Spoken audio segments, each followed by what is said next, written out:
My name is David Riddle. This video is about a special type of magnetic guitar amplifier attenuator that I designed, developed, and manufacture for Black Volt Amplification. This video is going to demonstrate the complete manufacturing process using mostly upcycled materials and all of the unique techniques and methods I utilize in creating every aspect of this product. This includes precision woodworking using a vertical milling machine, gluing ABS plastic and wood materials using water-thin cyanoacrylate and accelerator, wood, plastic, and metal routing with a wood router, special machine hardware, drilling, tapping, painting, finishing, wiring, and testing of the final product. Please watch this video all the way to the end because Gio, the owner of Black Volt Amplification, will be demonstrating this magnetic guitar attenuator at his shop. He will show you why the magnetic attenuator is far superior to the standard type of attenuators used by 99% of guitarists. You can learn more about my career by visiting my invention video and also see the other how-to videos on our channel. Before I begin, John and I would like to thank our more than 22,000 subscribers to our channel with only 11 videos that have accumulated over 1.3 million views. I would also like to say that this video is not sponsored in any way by the manufacturer of tools and components shown. I purchase all items at retail or online, just like you do. If this video has been helpful to you and you wish to purchase any of the items or tools shown in this video, go to the description area and click on the More word, where you will find links to Amazon to purchase many of the items used in the video, including a link directly to Black Volt Amplification. If you purchase through these links, John and I make a tiny percentage of money that helps make these videos possible. The first step in producing the magnetic guitar attenuator is to select and mill the wood components to form the box that houses the attenuator. I always try to upcycle the wood in manufacturing the box. In this case, the wood is red oak from under the sink door on my bathroom vanity that I replaced. Because I sold my table saw, I used my bandsaw to cut up the door into 3-inch wide pieces and then clamp them in the edge on my mill vise on my vertical mill. I don't own a joiner or a planer, and this process is quite laborious but very precise. What you see here is the original 3-inch wide, 3/4 of an inch thick red oak wood from prior to milling. These milled pieces are plus and minus 10 mils. I lay out the main component that needs to fit inside of the box. It is a magnetic variable autoformer that is also an upcycled component. After carefully selecting the wood grain figuring I wish to use for the two sides and the two top and bottom pieces, I mark all of the pieces for inside or outside direction and size, then rough cut them to oversize on the bandsaw, forming the walls of the box. These 4 pieces will be precisely milled at each end to length and squared on my vertical mill using a 4-flute 1-inch diameter end mill at the highest speed my mill provides, approximately 2,500 RPM. This end mill cutter has been precisely positioned 5/1000ths of an inch to the right of my mill vise so that when I square off the end grain of the wood pieces, there is no blowout or tearing of this wood fibers that normally occurs typically when routing end grain. Only a 5/1000ths of an inch thick tiny burr remains that are easily sanded to remove. After milling the 4 pieces to the exact and desired lengths, I remove all of the burrs with my 1-inch belt sander using the top roller and using the proper angle and light pressure so I don't bevel the edge. I then take the long sides and, noting my marking for the outside grain pattern, I stack them facing the desired grain to grain and place them in the fully cleaned mill vise. I position the 2 ends sticking out of the right side of the vise approximately 1/16 of an inch further than the thickness of the top and bottom pieces.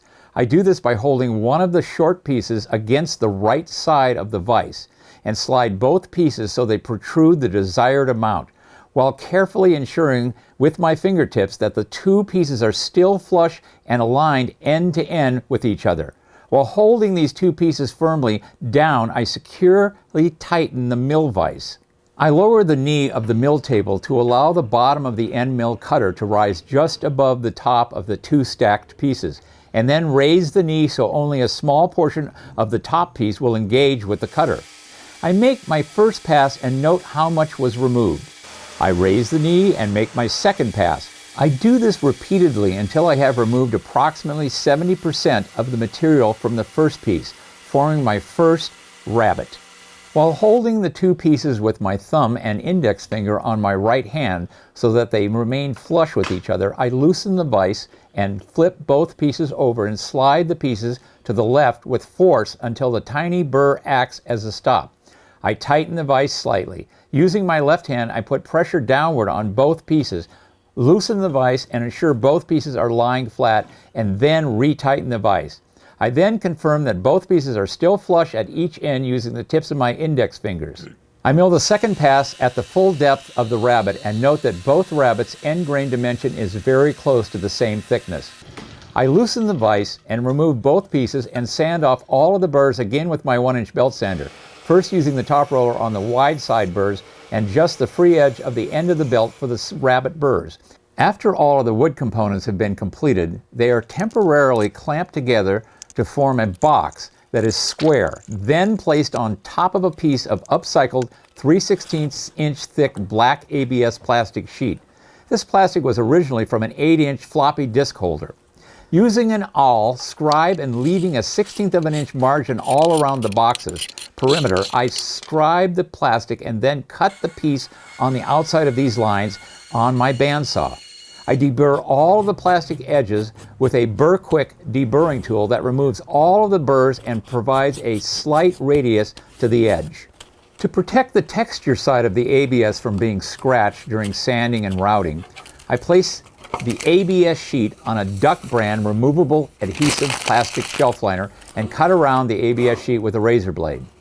This protective liner also cosmetically protects the texture side of the ABS when sanding with 60 grit sandpaper to rough up the plastic smooth side, forming a tooth to enhance adhesion. Between the wood and the plastic, and the liner also protects the textured side during the gluing process from getting any glue on it. To assemble and glue the box, I utilize 3 short adjustable furniture clamps and 4 aluminum bolster blocks to ensure equal pressure on the joints. These blocks have been coated on one side with a special Teflon tape that has an adhesive packing. This Teflon tape prevents these blocks from getting stuck to the box during gluing. 2 spring clamps and a small square are utilized to ensure that the box is square prior to gluing. The clamped sides of the box are placed on top of the ABS sheet and centered to ensure an equal margin of plastic on the box's outside perimeter. Before applying the glue, I use a plastic mallet on each joint to confirm that the bottom of the edges are in contact with the ABS sheet. The glue I'm using is BSI or Bob Smith Industries INSTA-CURE water-thin cyanoacrylate.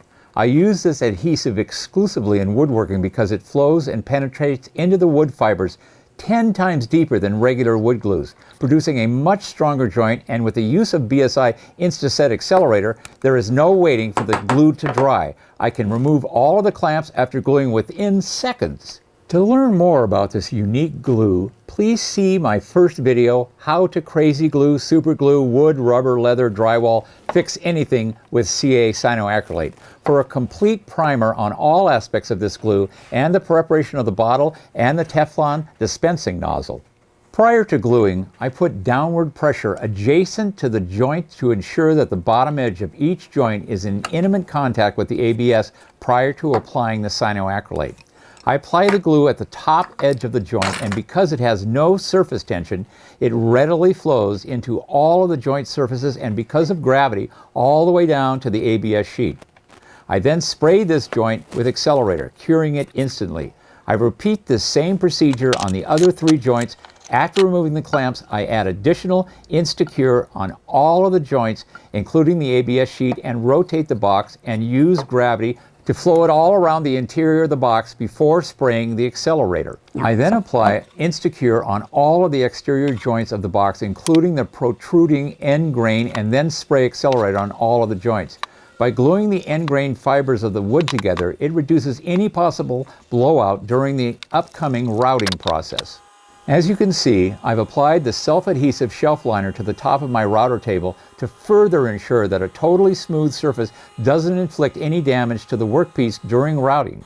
Using a 1/2 inch diameter ball-bearing 3-flute carbide flush cutting router bit with 1/4 of an inch of the cutting flutes raised above the router table and the shop vac hose attached to the table, and I begin routing the bottom of the box, turning it counterclockwise against the ball bearing follower, and complete the initial cut of the ABS plastic base, and then place the box on its sides to carefully trim off the end grain extended tails of the rabbet joints. Notice my technique to eliminate the blowout. I unplug the router power cable, lower the router bit, and remove the restricting cover plate to gain access to the collet nuts holding the bit and remove it. I install a 1/4 inch radius corner rounding router bit with ball bearing follower into the router and tighten the collet nut. I slowly raise the router bit and sighting parallel to the table and holding the sharp edge of the ABS plastic plate held against the follower bearing, raise the router and rotate the bit so that the cutting edge radius is below the midpoint on the bottom edge of the ABS.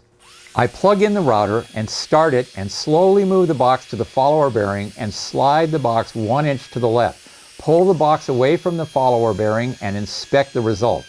If the result is not the full amount of corner radius I desire, this is fine. I then route the ABS plate, turning the box 360 degrees and then corner around the end grain rabbet tails.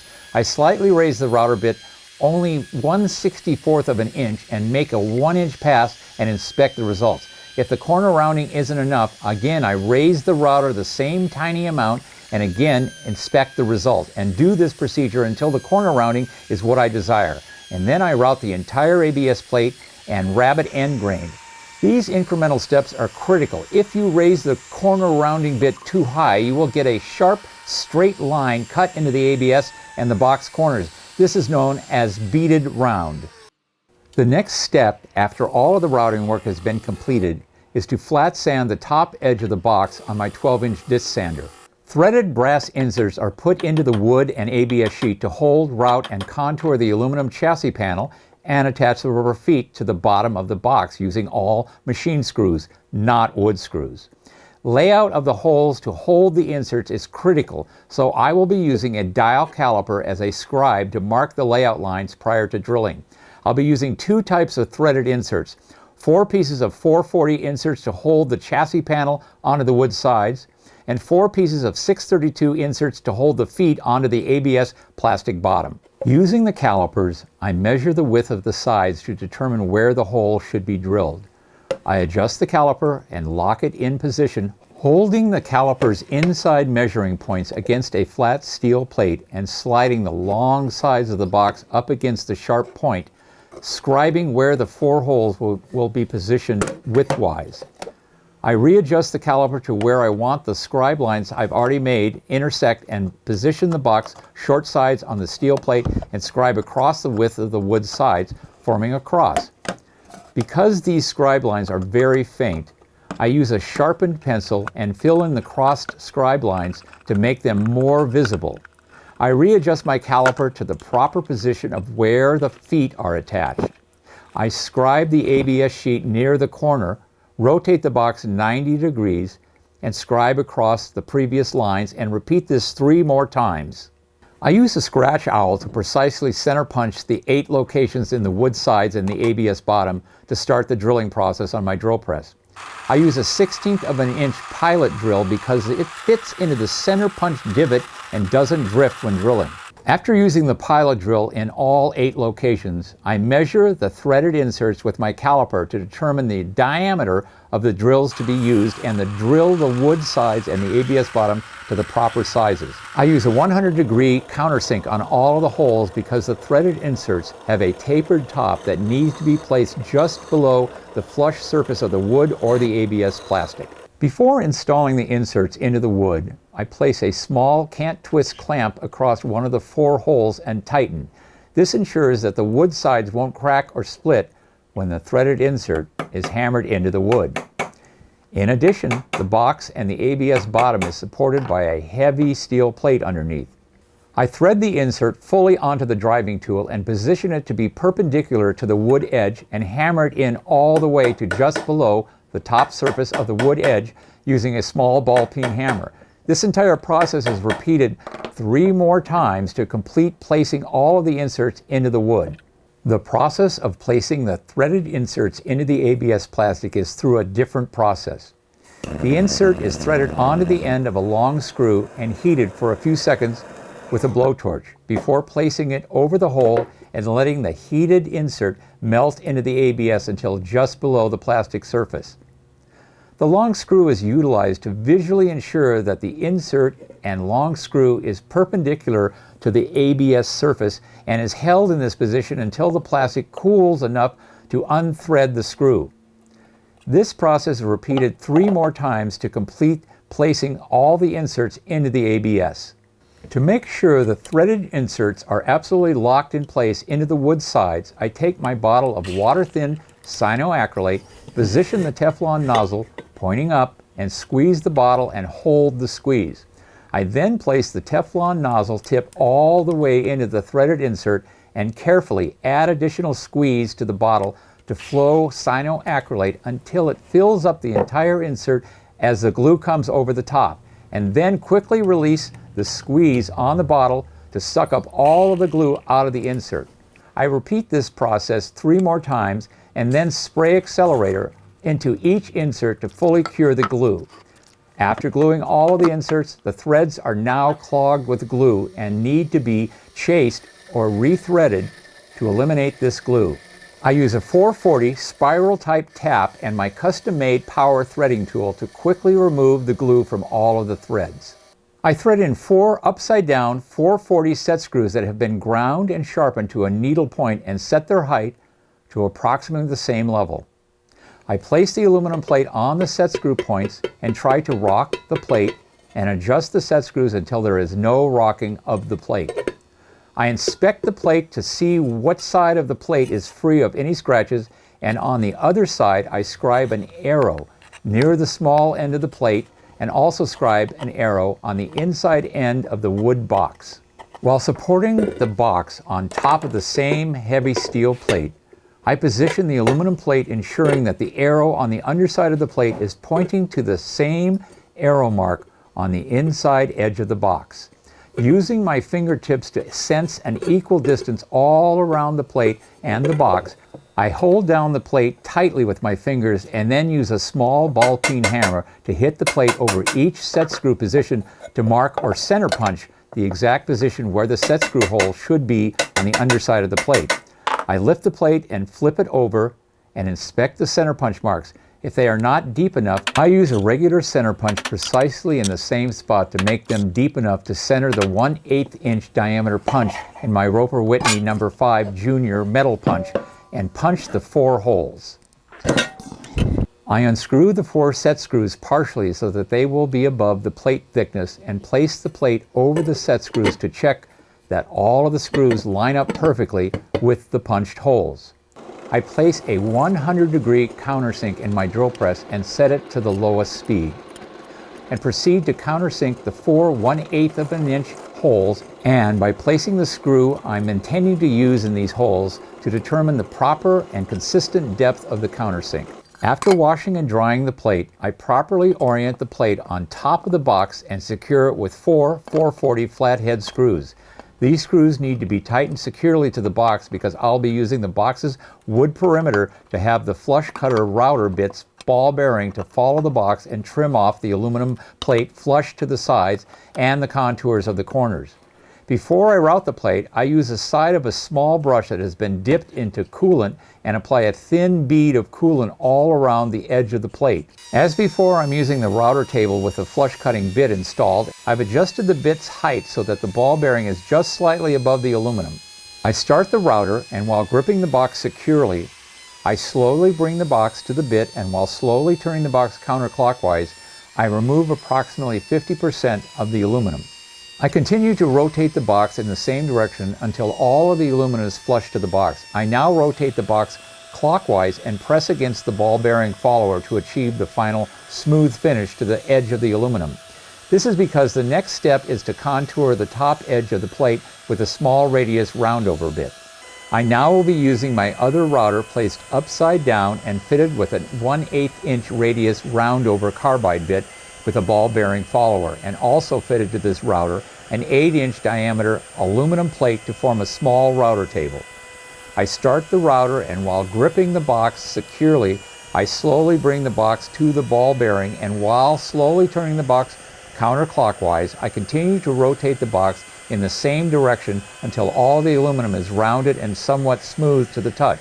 I now rotate the box clockwise and press against the ball bearing follower to achieve the final smooth finish to the radiused edge of the aluminum, and again check it visually and by touch to check for smoothness. Routing in the wrong direction, meaning the router bit is spinning in the same direction as the workpiece is rotated, always produces a smoother final finish.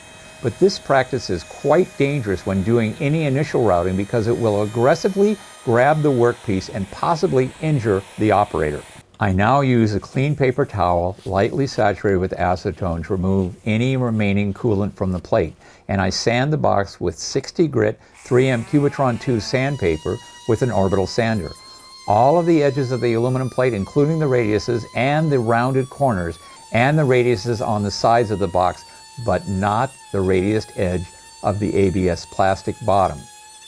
I replaced the 60 grit with 150 grit sandpaper and resand all of the wood surfaces. I switched from the orbital sander to a hand sander fitted with 220 grit sandpaper and only sand in the direction of the grain, and additionally sand the radiused edge and the corners of the ABS plastic. I've removed the protective shelf liner from the textured side of the ABS bottom and final hand sand all of the box and the ABS edge with 400 grit wet or dry sandpaper. After final sanding, I use my air nozzle to remove any sanding dust from both inside and outside of the box and use a new paper towel lightly saturated with acetone and wipe it along all radius edges of the ABS bottom to produce a glossy finish, using great care not to get acetone on the textured surface of the plastic. Putting on protective gloves, I saturate a new paper towel with Watco brand Danish oil, and holding the box on the outside, I coat all of the interior wood surface and top edges, and then, holding the interior of the box with my outstretched fingers, I coat the exterior wood with oil. This oil does not affect the ABS bottom edge. I set the box to air dry for an hour before wiping all of the exterior surfaces with a dry and clean cotton rag that removes any oil that has not soaked into the wood. And then with pressure and this rag, polish the wood and the ABS to the final finish and let the box air dry for at least 6 hours. I take the top plate and deburr the underneath edge as it is razor sharp from routing and sanding and might lacerate my fingers during the following operations. I place a drilling template from a base of an old autoformer on the underside of the plate over the scribed arrow, oriented in the proper direction and centered both left and right with equal distance from the top edge using my depth probe on my dial calipers, and clamp both sides with my larger can't twist clamps and tighten securely. I use this template as a drill guide to accurately drill the 3 mounting holes and the knob shaft hole of the autoformer. I select the appropriate drill size for the mounting holes template and place the plate and the clamp template onto 2 long wood spacers because the clamp bottom jaws hang below the plate. After drilling the 3 pilot holes through the plate, I change to a larger drill size that matches the template's center shaft hole, and this time drill just a drill point divot to mark where I'll drill the plate all the way through. I remove the original drilling guide template and clamp on another drilling guide template to accurately place the 5 other pilot holes at their correct location. All of these pilot holes will act as centering holes when I drill or punch holes to the appropriate diameter and with proper countersinks to mount all of the components in final assembly. After drilling, countersinking, and deburring all of the holes in the panel, it is now contaminated with oily coolant and needs to be fully washed with grease lightning degreaser. I spray the aluminum plate with grease lightning degreaser both sides. The label warns that it is not to be used on aluminum. This is because it contains sodium hydroxide or lye, and it will etch the surface of the aluminum. But this is exactly what I want it to do. Etch any contaminants from the surface and remove all oils as it contains solvents and powerful detergents. I scrub the surface with a clean brush that has been sprayed with grease lightning, and then rinse with plenty of hot water, and then wipe it dry with a clean towel to remove all moisture from the surface. I'll use my orbital sanding with 60 grit 3M Cubitron 2 sandpaper to sand the top and bottom of the plate to form a tooth for the paint, especially around the sharp edges of the countersink holes. After sanding, I wash the panel again with greased lightning, rinse, and oven dry. I normally finish these panels and all of the visible fasteners with Black Wrinkle VHT aerosol spray paint. Please see my YouTube video, How to Apply VHT Wrinkle Finish Spray Paint for perfect results, full tips and techniques, and oven baking. I'm going to paint the back side of the plate using semi-flat black acrylic lacquer, and just to have an even surface, so that but I'm leaving the center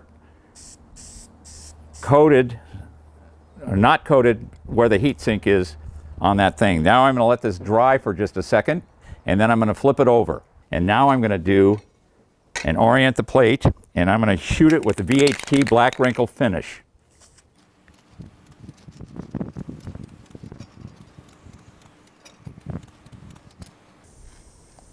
First, this direction, and then I'm going to shoot this direction, and then I'm going to shoot it again, and I'm going to determine exactly what the thickness is of this paint. And I can see that it is equally there, perfectly painted. And now what I'm going to do is I'm going to transfer this to the oven, and then I'm going to put and paint the fasteners. I've prepared the top of the fasteners with 60 grit 3M Cubitron 2 sandpaper and to rough up and give a surface of the tooth. This is my fastener painting plate, meaning that I have threaded holes in all of these, and I simply screw in the fastener into a threaded hole to hold it in place while I paint these. Now I'm going to paint all of the fasteners on my fastener painting plate, and I'm going to do this first. We're going to basically shoot it sideways in all four directions, and then straight down onto the top. Again, sideways in all four directions, and then directly into the top, and filling those fasteners fully with paint. While the wood box is air drying and the aluminum panel and fasteners are oven baking, I gather all the components required for final assembly. This includes the variable auto transformer, 2/4 inch phone jacks, fuse holder, power damper resistor, solderless terminals, and wiring. After the panel and fasteners have been oven baked for 2 hours, I let them cool and then start the final assembly. I first mount the variable auto transformer and then the power damper resistor, phone jacks, and fuse holder. I select the color-coded wires, cut them to length, and strip both ends, and then twist and tin the stranded ends that will be soldered. I mechanically attach each wire to be soldered and then cover the solder connection with polyolefin heat shrink sleeving and shrink using a heat gun. This heat shrink sleeving provides a mechanical strain relief because the stranded wire during tinning and soldering has wicked into the strands, forming a weak spot, susceptible to fracturing from vibration, and the shrunk sleeving provides a stiff outer covering, greatly reducing the flexure at this weak spot. Using a ratchet type crimper with appropriate jaws for insulated type terminals, I crimp the stranded ends with spade terminals that will be attached to the screw terminals of the variable auto transformer. After the wiring has been completed, I test the unit with a special tester composed of an AC output wall transformer and a light bulb for a load and 2 1/4 inch phone plugs. I sweep the variable autoformer end to end, confirming it is fully functional by observing the dimming and brightening of the bulb. Using the remaining flathead fasteners, I place the completed attenuator into the box, observing the orientation of the arrows Install the 4 screws and tighten. This completes the fabrication of the magnetic guitar attenuator, except for the nomenclature labeling that occurs after final assembly. An electric guitar player in the rock and blues genre is always searching for a sound character that is unique to the individual player of the electric guitar. One way to find this unique sound occurs when a vacuum tube guitar amplifier is turned up to extremely high levels of sound coming out of the guitar amplifier's loudspeaker, producing a large amount of distortion and note sustain from overloading the amplifier's input or output stages. Overloading of the output stage adds a much different level and quality of distortion and note sustain that overloading the input stage doesn't. This unique sound is produced when the amplifier's output tubes no longer produce a smooth and pure sine wave, but instead produce overload clipping or square waves that add a tremendous amount of harmonics and distortion, causing the output transformer to ring much like a bell, adding even more unique character to the sound.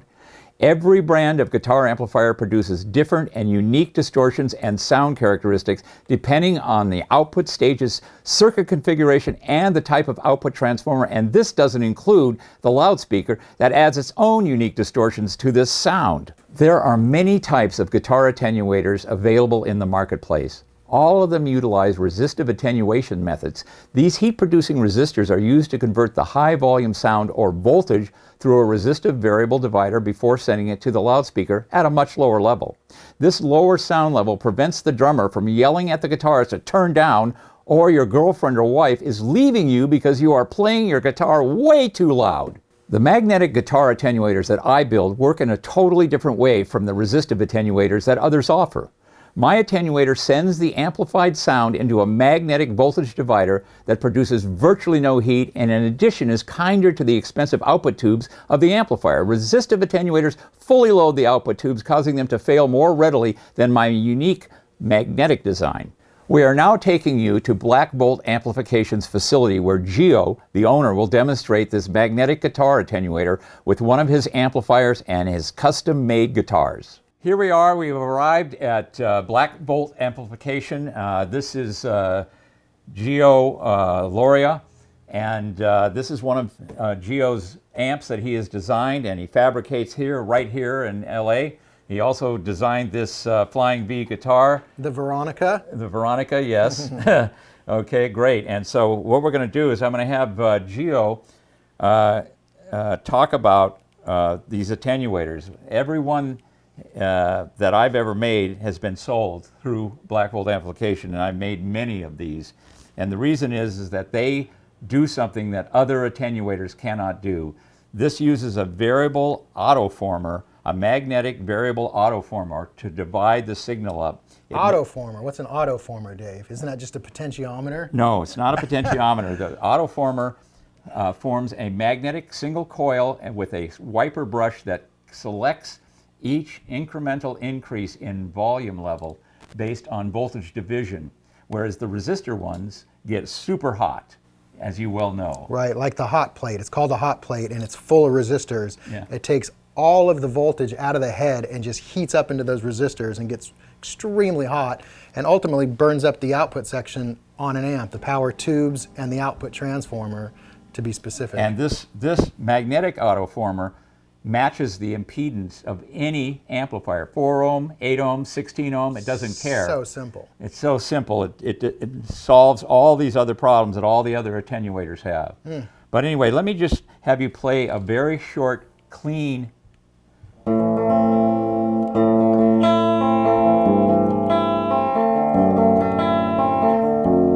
okay. Now what I want you to do is I want you to crank up that same phrase all the way up.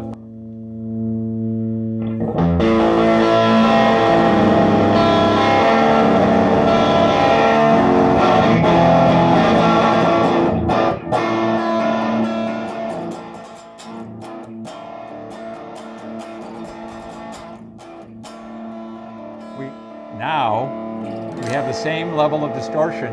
I can actually hear you talking. Yeah, the same level of distortion, and your wife is not running in, or your girlfriend's not running in, or the drummer tells you not to turn down, because that's the last thing a guitarist wants to hear. Yeah, it's amazing. This is like conversational level. Yeah. And you can get anywhere in between. Right.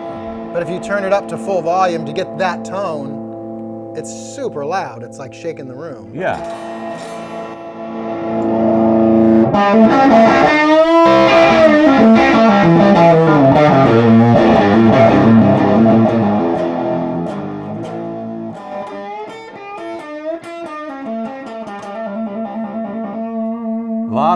A lot of overload and sustain on those notes. Yeah. Anyway, I have to thank Gio and Black Volt Amplification for allowing us to shoot in his shop. He builds all of this equipment here, right in this shop. Did you say sustain?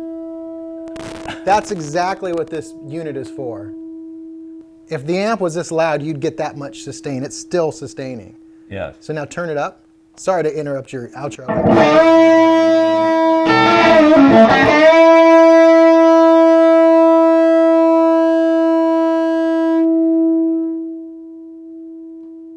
Guitarists call it bloom. So that's the bloom, the note.